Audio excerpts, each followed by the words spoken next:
My name is Maya. The invitation to the Innovate Summit, Omnitech's most prestigious annual event, sat in my inbox like a perfectly wrapped lie. My sister Chloe had sent it. A courtesy, she'd called it in her brief, condescending note. She was my boss's new assistant, the one who'd orchestrated my public firing just 3 months ago.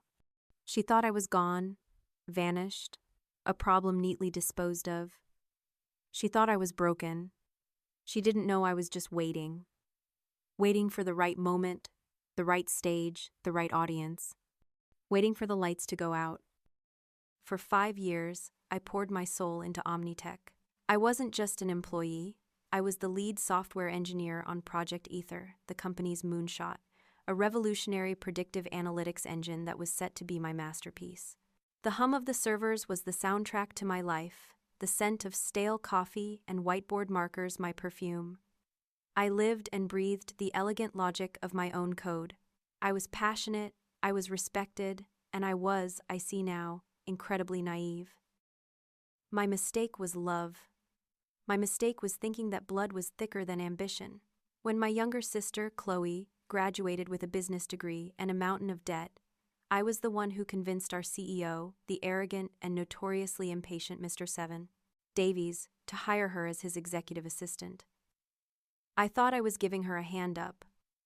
I had no idea she would use that hand to push me off a cliff.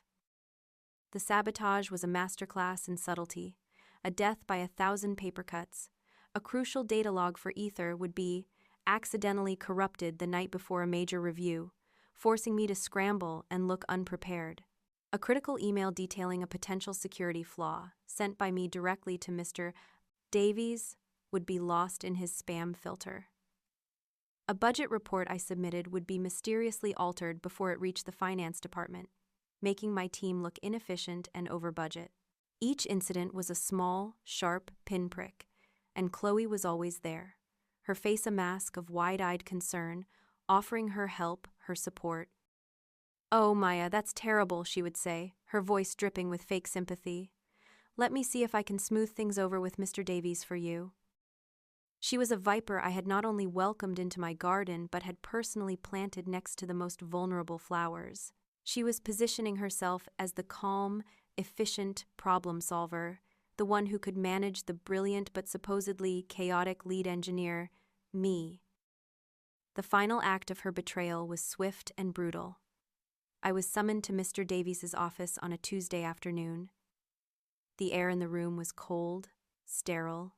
Chloe stood beside his desk, a stenographer's pad in her hand, her expression one of grave, sorrowful duty. Mr. Davies didn't waste time with pleasantries. He threw a folder onto his desk. It slid across the polished surface and stopped in front of me. "Explain this," he said, his voice flat and cold. I opened it.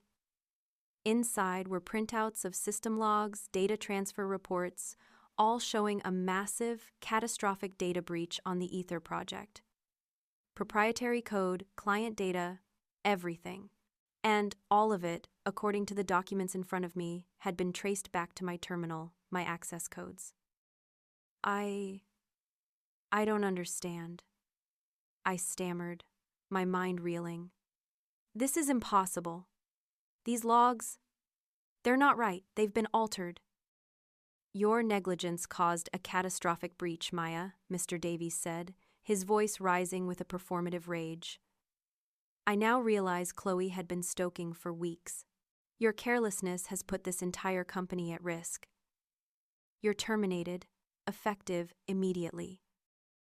I looked at him, then at Chloe, a silent, desperate appeal in my eyes. "Tell him," I pleaded without words. "Tell him the truth." She stepped forward and placed a hand on my arm, her touch a jolt of ice. "I'm so sorry this happened, Maya," she whispered, her voice thick with a sympathy that was so perfectly feigned it was a work of art. "I tried to defend you.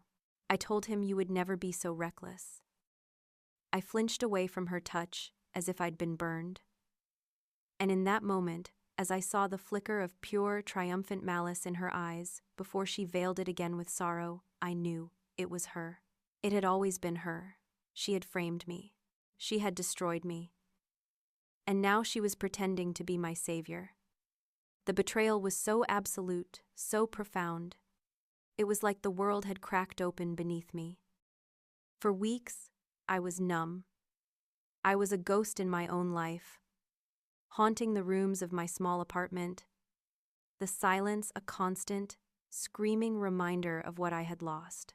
The grief was a physical weight, a pressure in my chest that made it hard to breathe. I replayed that final scene in Mr. Davies's office over and over in my mind, the cold dismissal in his eyes, the false pity in hers. I was a victim, and I didn't know how to be anything else. The turning point. The moment the grief began to curdle into something else, something cold and hard and useful, came on a rainy Tuesday night. I was sitting in the dark, staring out the window, when I received a text from a friend, a junior engineer still at Omnitech. "You're not going to believe this," the text read. "They just announced the presenter for Ether at the Innovate Summit. It's Chloe." The numbness in my chest was suddenly replaced by a white-hot flash of rage. Chloe, presenting my work, my baby, my soul, taking the stage, taking the credit, basking in the glory of the thing she had stolen from me. And then, as if on cue, I heard her voice. She was visiting our parents, who lived in the apartment next to mine. The walls were thin. I could hear her on the phone in the hallway, her voice bright and triumphant, confident that no one was listening. "Honestly," she was saying, and I could hear the smile in her voice, "it was so easy, I just disposed of her. Sterling is wrapped around my finger, and now I'm the one presenting Aether." She was always too naive for this world, too trusting. It was her greatest weakness. And just like that, the tears stopped, the grief vanished. It was as if a switch had been flipped in the center of my soul, turning off the pain and turning on a machine. A cold, calculating, and utterly relentless machine. My naivete, my trust. She saw these things as weaknesses. She had used my love, my desire to help her, as a weapon against me, and she was gloating about it. That's when the victim in me died. That's when the engineer, the architect, the strategist was born. The pain solidified into a focused, chilling fury. She thought she had disposed of me. She thought she had won. But she had made one critical, fatal miscalculation. She had forgotten who had built the world she was so eager to claim. I closed my eyes, took a deep, shuddering breath, and when I opened them, the world looked different. It was sharper, clearer. The fog of grief had lifted, replaced by the cold, clean, and beautiful clarity of a singular purpose. This wasn't just unfair, it was a calculated fraud, and she had just, in her breathtaking arrogance, handed me the perfect platform for her downfall. The Innovate Summit, her big night, the moment she was set to be crowned as the new star of the company, presenting my work as her own. She thought my weakness was being too naive. My real strength was that I built everything she was taking credit for. I knew its every secret and every flaw. I didn't just want an apology. I didn't want my job back. I wanted justice. A justice so public, so undeniable, and so perfectly tailored to her crime that she would never recover from it, and I was going to build it myself. My small apartment, once a sanctuary of grief, became my war room. The quiet hum of my laptop replaced the sound of my own weeping. The sting of betrayal became the fuel for a meticulous, obsessive, and deeply satisfying plan for revenge. My first step was to prove the crime. Chloe was clever, but she was also arrogant. She believed she had covered her tracks perfectly. She had no idea that when I designed the Ether network, I had built in my own backdoors, my own secret, administrative-level access points. They were a failsafe, a ghost key that only I possessed. She had locked me out of the front door, but she had forgotten about the hidden passages I had built into the very foundations of the castle. For weeks, I spent my unemployment meticulously gathering the digital evidence she thought she'd buried. I worked through the night, fueled by black coffee and a cold, righteous fury. I moved through Omnitech's servers like a phantom, my presence untraceable, my purpose singular. I found the original data logs, the ones from before she had altered them. They were buried deep in an archived server partition, but they were there, pristine and time-stamped, irrefutable proof of my team's actual performance. I found the server-side copies of the emails I had sent to Mr. Davies, the ones he never received, complete with metadata showing they had been delivered and read. And then I found the crown jewel. The silver bullet. Chloe, in her haste to frame me, had used a script to alter the data logs. It was a clumsy, brutish piece of code, and she had run it from her own work computer, thinking she had covered her tracks by deleting the local file. But she didn't know about the system's deep-level command logs, a part of the server's operating system that recorded every single action performed by every user. It was a log that was almost impossible to access without the highest level of administrative privilege. My privilege. And there it was. A single line of code executed at 2:17 a.m. on the night before my firing. A command that initiated the data alteration script, and next to it, the user ID of the person who had executed it. C. Vance. Chloe Vance.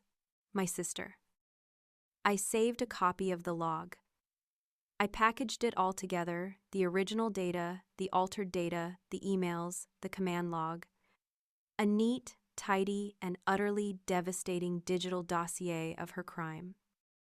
But just having the proof wasn't enough. A quiet email to the board of directors would get her fired, yes. But that wasn't justice. That was a quiet, internal affair. I wanted a public reckoning. I wanted her to feel the same public humiliation she had inflicted upon me. I wanted to turn out the lights on her moment of triumph, just as she had turned them out on my career. And that's when I started studying the blueprints. My small apartment, once a sanctuary of grief, became my war room. The quiet hum of my laptop replaced the sound of my own weeping. The sting of betrayal became the fuel for a meticulous, obsessive, and deeply satisfying plan for revenge. I had the proof, the digital smoking gun, but just having the evidence wasn't enough. A quiet email to the board of directors would get her fired, yes, but that wasn't justice. That was a quiet, internal affair, a corporate wrist slap. I wanted a public reckoning. I wanted her to feel the same public humiliation she had inflicted upon me. I wanted to turn out the lights on her moment of triumph, just as she had turned them out on my career. And that's when I started studying the blueprints. I still had them on a personal hard drive, a complete set of the architectural and electrical schematics for the downtown auditorium where the Innovate Summit was held. I had overseen the technical integration for the event the previous year. I knew its digital nervous system because I had designed it. I spent hours poring over the schematics, my screen a web of lines and conduits. Every complex system has a single point of failure. For the showcase, I knew it was the power grid. The entire event, the massive presentation screen, the concert-grade sound system, the theatrical stage lighting, the bank of servers running the ether demoas, all tied into the main power supply. Of course, there was a backup generator. A massive, state-of-the-art diesel generator located in a sub-basement, a beast designed to kick in automatically within 3 seconds of a power failure. Standard procedure, except I had designed a flaw into the system. A secret backdoor. A ghost in the machine known only to me. During the installation a year ago, I had insisted on a specific model of transfer switch, the device that manages the seamless transition from the main grid to the backup generator. It was a top-of-the-line model, praised for its reliability, but its advanced firmware was also its greatest vulnerability. And I had been the one to program it. Buried deep within millions of lines of code, a digital tripwire that I had planted as a final, ultimate failsafe was a hidden command sequence. It was an elegant piece of malicious code, my own personal Trojan horse. It was designed to respond to a very specific, very unusual high-frequency radio signal. If that signal was broadcast from a close proximity, it would trigger a logic fault in the switch's primary control board, instantly freezing it in its current state. It wouldn't damage the switch. It would simply paralyze it.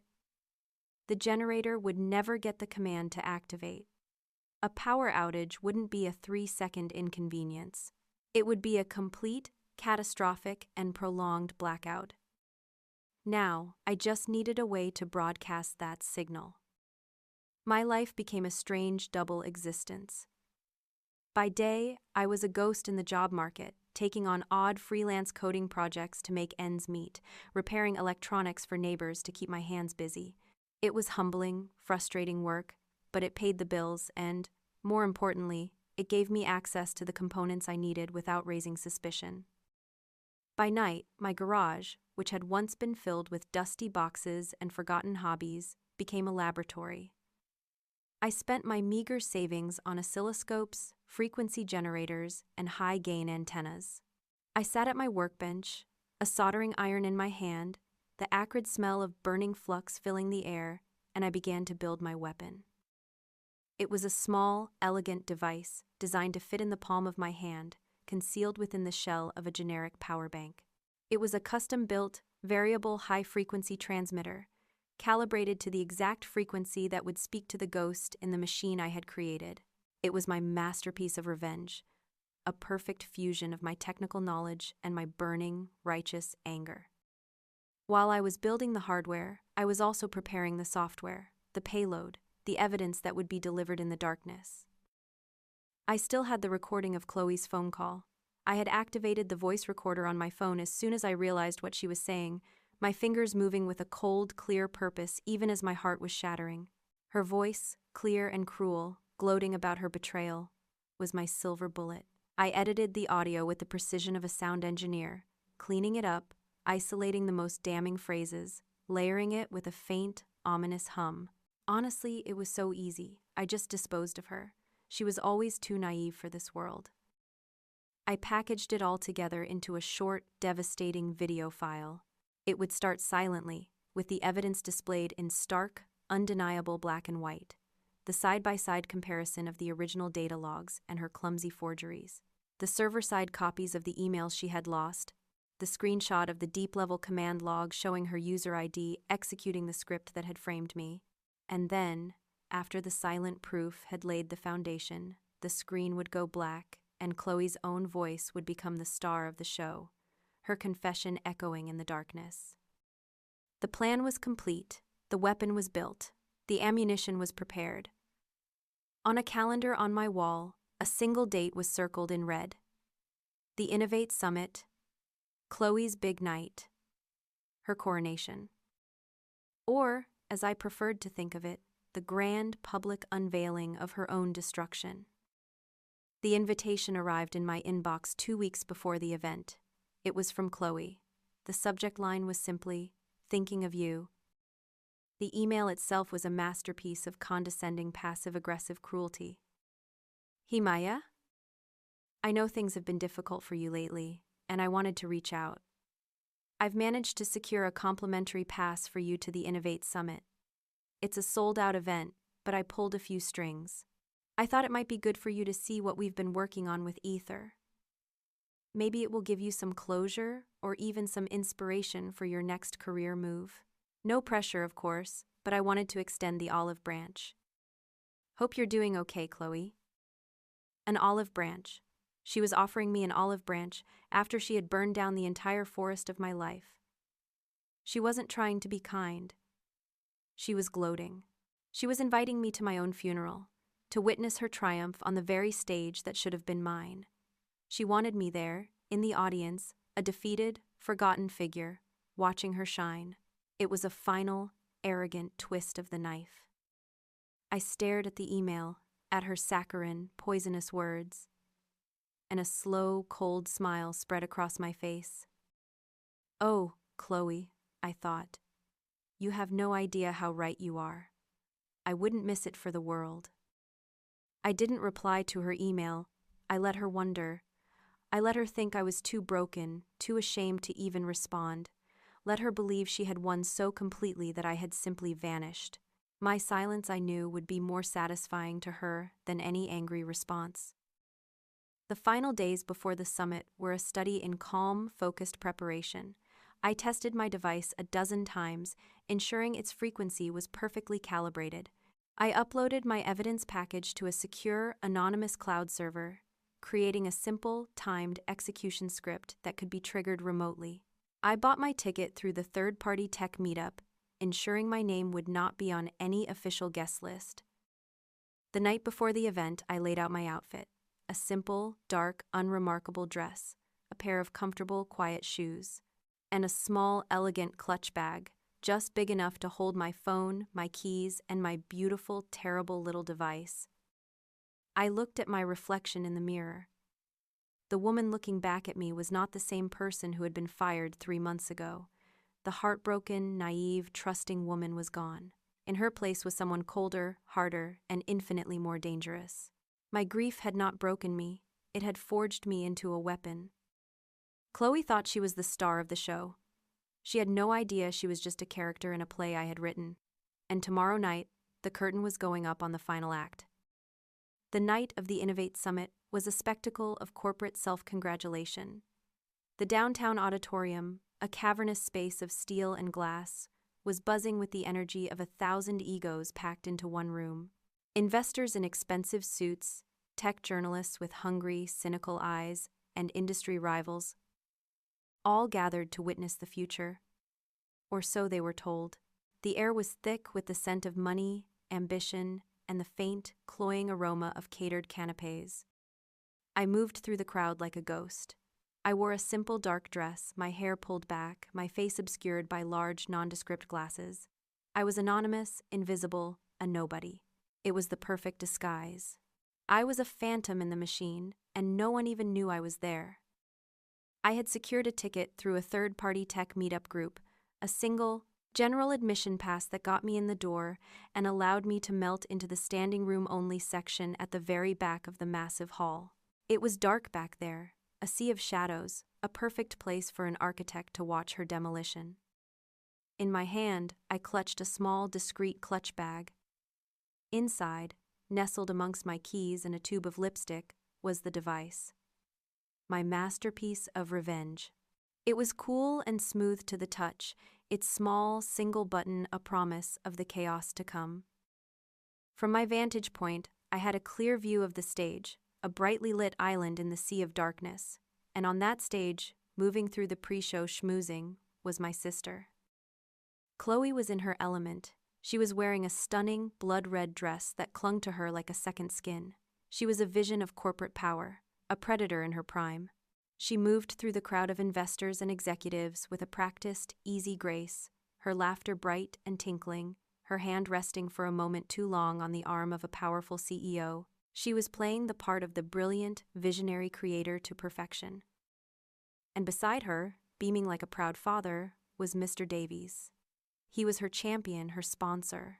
He followed in her wake, introducing her to the titans of the industry, his voice booming with a proprietary pride. "This is Chloe Vance," I could almost hear him say.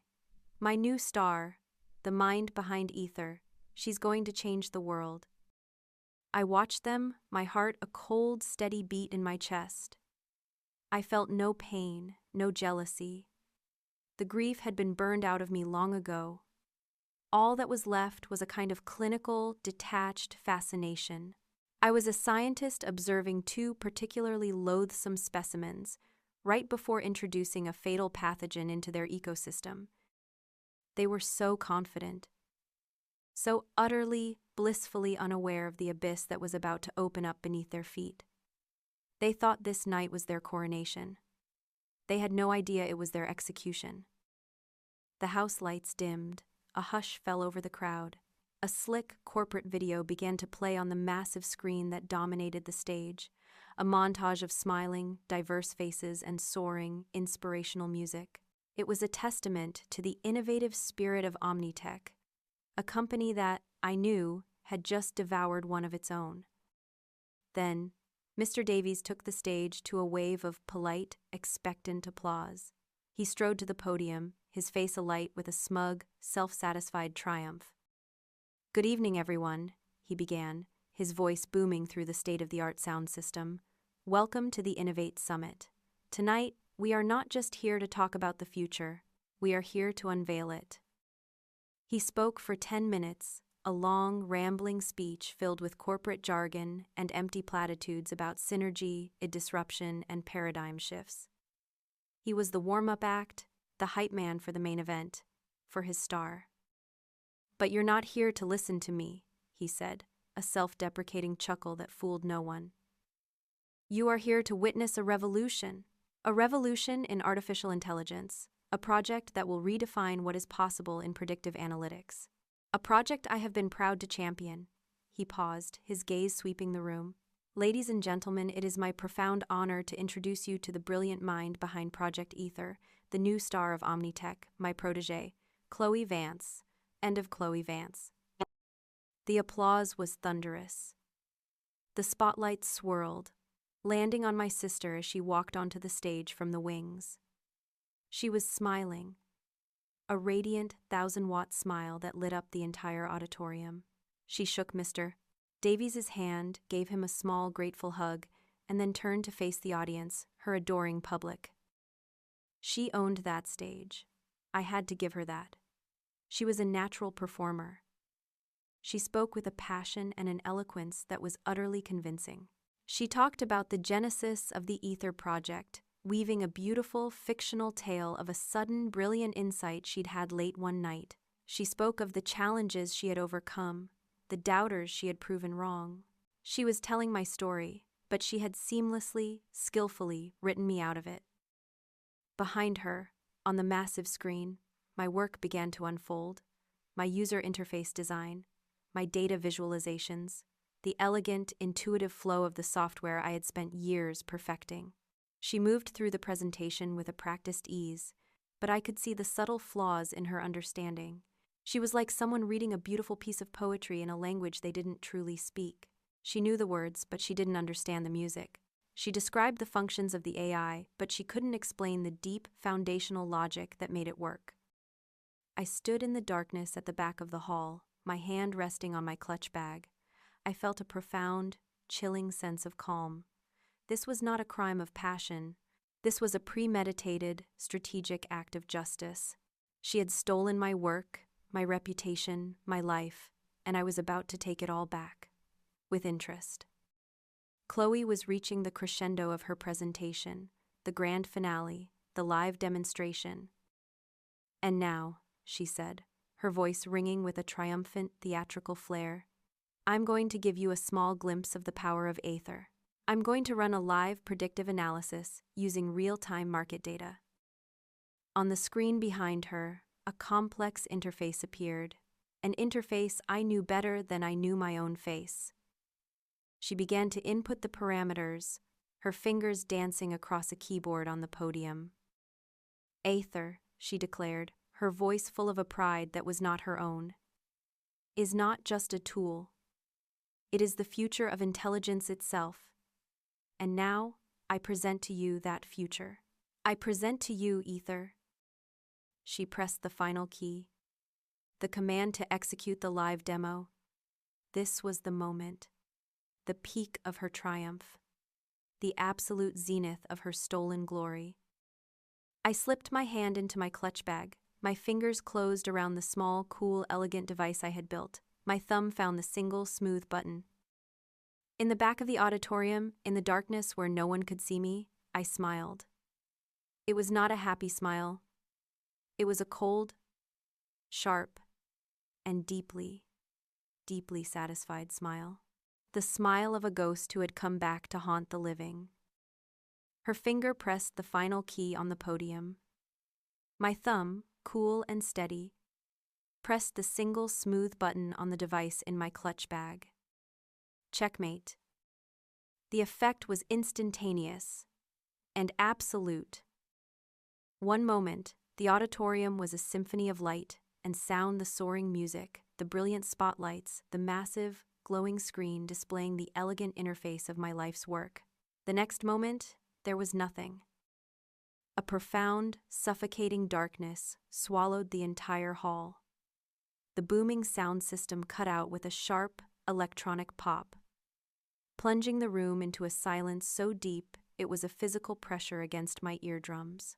The collective, joyful energy of 1,000 people vanished, replaced by a single, sharp, unified gasp of shock and confusion. For a few heartbeats, there was only the darkness and the silence. It was a beautiful, perfect void, a canvas I was about to paint. Then, the panic began. A low murmur of nervous laughter and confused whispers swelled into a wave of anxious chatter. People were turning on the flashlights on their phones, their small, frantic beams cutting through the darkness like panicked fireflies. And then, as per the building's safety code, the emergency lights flickered on. They weren't the bright, reassuring lights of normal operation. They were a weak, sickly, greenish yellow, casting long, distorted shadows across the cavernous hall, turning the faces in the crowd into ghoulish masks of confusion and fear. But not all the emergency lights came on as they should have, because I knew the system. I knew that the emergency lighting circuit for the main stage spotlights ran through a separate, digitally controlled relay, a relay I knew how to access. As the weak ambient light filled the room, a single, powerful spotlight, seemingly from nowhere, cut through the gloom. It didn't illuminate the stage. It didn't illuminate the panicked crowd. It landed, with a perfect theatrical precision, on the massive, now dark presentation screen that loomed behind the podium. A collective gasp went through the crowd again, this time one of stunned intrigue.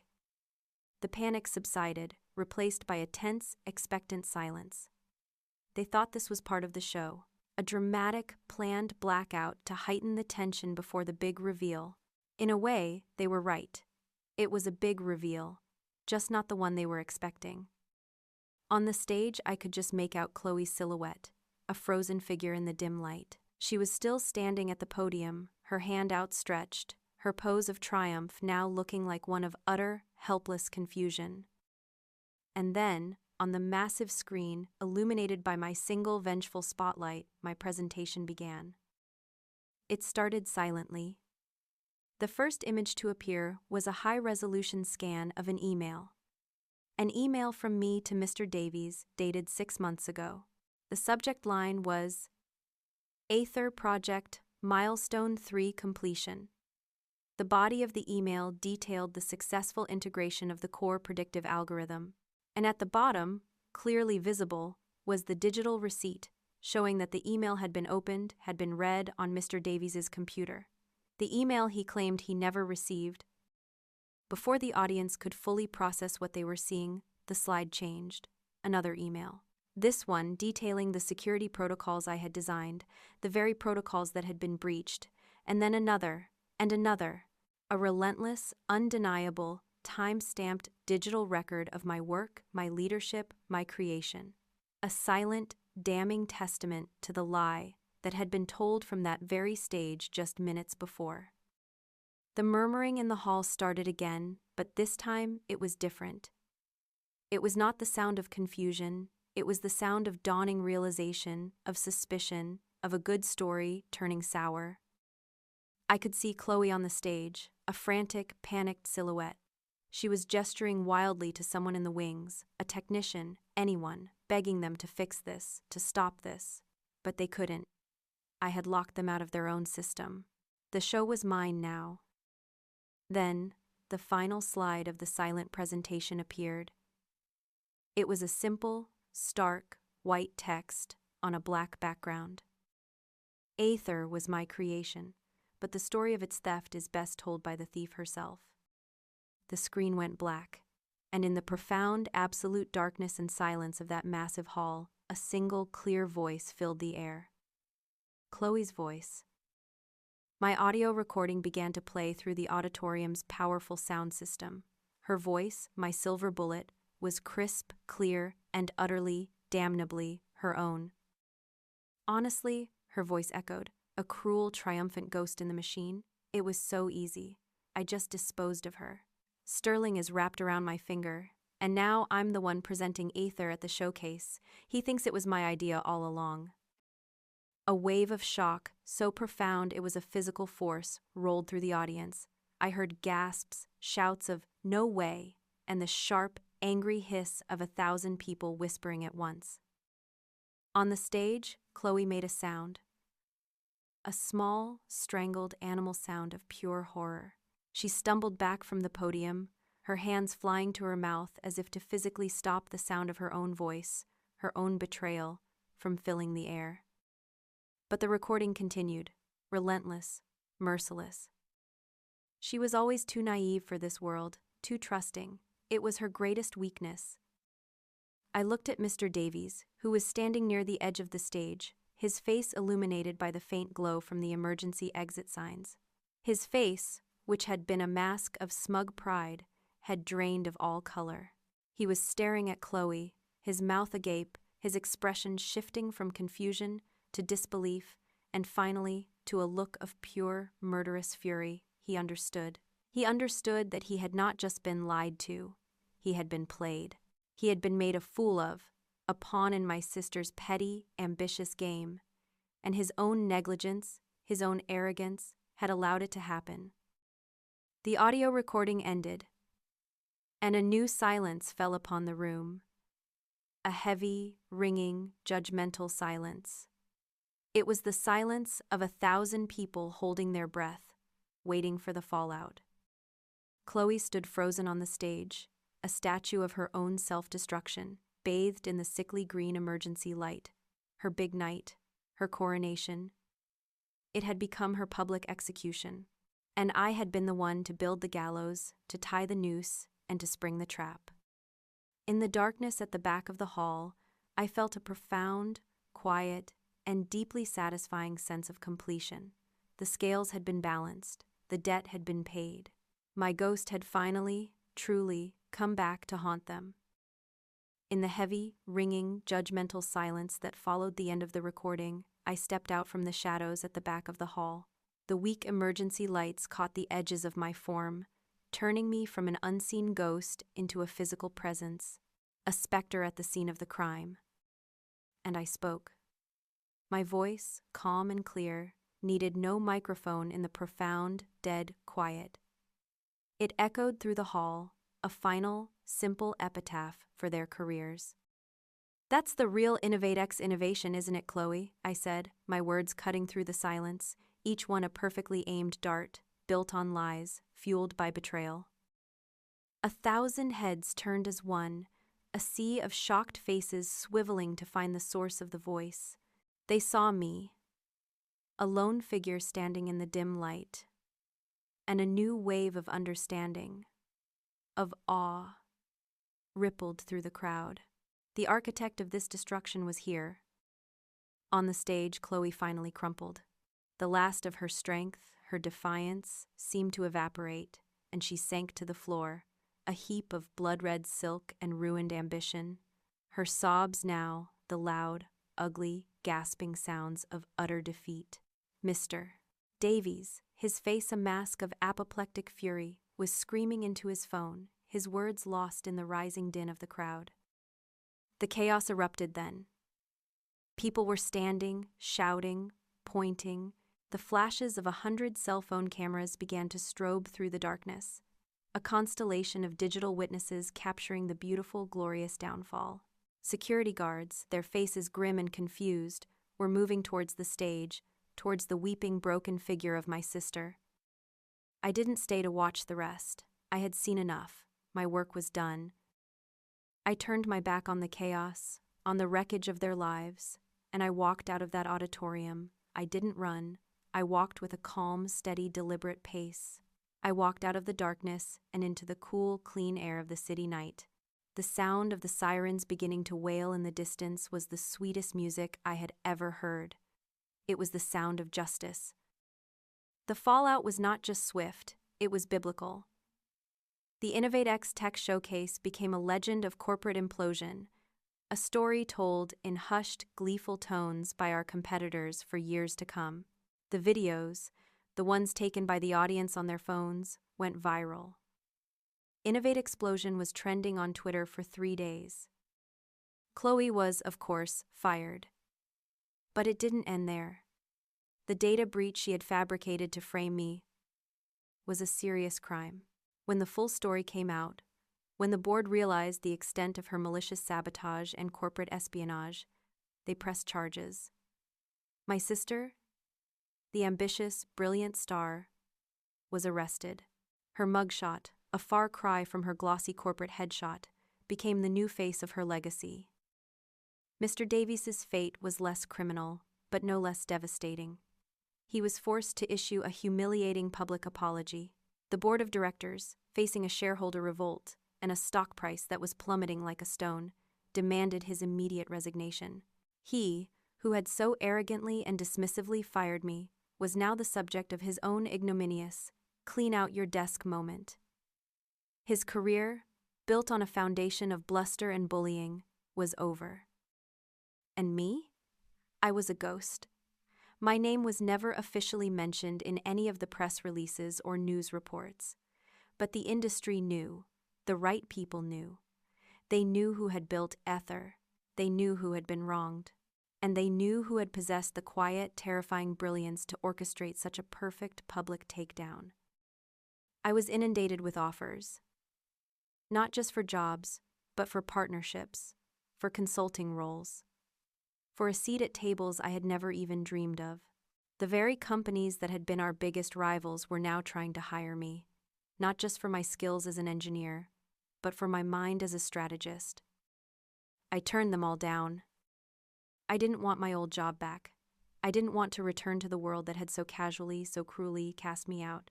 I had not gone through that fire just to return to the same house, even if I was now being offered the master suite. I took the severance package that Mr. Davies had so dismissively thrown at me, and I invested it, not in the stock market, but in myself. I started my own company, a small boutique consulting firm specializing in systems architecture and digital security. My first client was a consortium of investors who were planning a hostile takeover of the now weakened Omnitech. They hired me to tell them exactly where all the bodies were buried. I was, after all, the one who had buried them. My new office is nothing like the sterile, impersonal cubicle I once occupied. It's a bright, airy loft space downtown, with exposed brick walls and a view of the city that feels earned, not borrowed. It's the headquarters of Maya Cybersecurity Consulting. I work on my own terms. I answer to no one. I am the architect of my own life. The last I heard, Chloe was haunted by the digital ghost of her own malice, her name a punchline in the industry she so desperately wanted to conquer. I didn't return to Omnitech. I didn't need to. I turned my pain into power. I finally found peace, not in revenge itself, but in the quiet, undeniable triumph of justice. Chloe didn't just try to take my job, she tried to take my worth. But she underestimated me. She saw my kindness as weakness, but my real power was the knowledge she could never steal. I didn't just want an apology. I wanted justice. And sometimes, you have to build it yourself. Have you ever had to expose a betrayal to protect yourself? Tell us how you reclaimed your power in the comments. What's the most satisfying workplace justice you've ever witnessed? Share your story below. Like and subscribe if you believe that sometimes the best revenge is exposing the truth.